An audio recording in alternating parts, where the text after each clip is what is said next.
નમસ્કાર મિત્રો. મારા મધરને હાર્ટનો પ્રોબ્લેમ આવ્યો.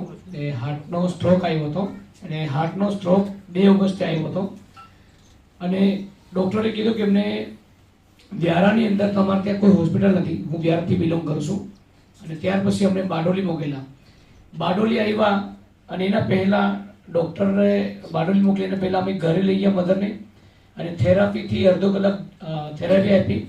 ત્યાર પછી અમે એમને બારડોલી લઈ આવ્યા અને ત્યાં આવીને એ લોકોએ જે રિપોર્ટ કાઢ્યા બધા નોર્મલ આવ્યા અને મેડિસિન બી નહીં આપી, કશું નહીં આપી. અને ત્યાર પછી બીજે દિવસે લોકો એનજીઓ કર્યો. એનજીઓ કરીને પહેલાં મેં મમ્મીને હોસ્પિટલમાં 3 વખત થેરાપી આપી.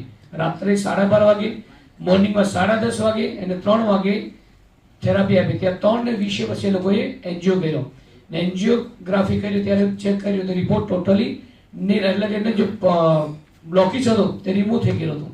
ડૉક્ટરને એક જ સવાલ કર્યો કે આ કેવી રીતના બની શકે. કે એને 2 એક્ઝામ્પલ આપ્યા. એક 33 વર્ષનો ભાઈ હતો, તેનો એનજીઓની અંદર બ્લોકેજ રિમૂવ નહીં થયેલા.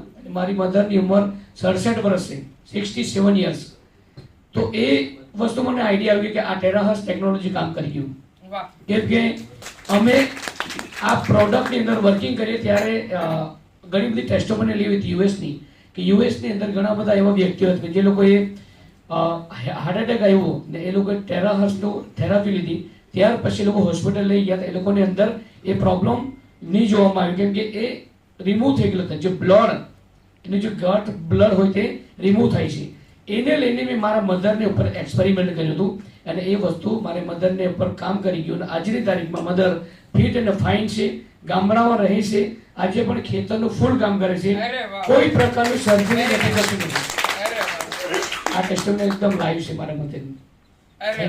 જોરદાર તાળી પાડી દો સાહેબ માટે, એકવાર જોરદાર તાળી પાડી દો. હતો હું શું તો પારણે પુત્ર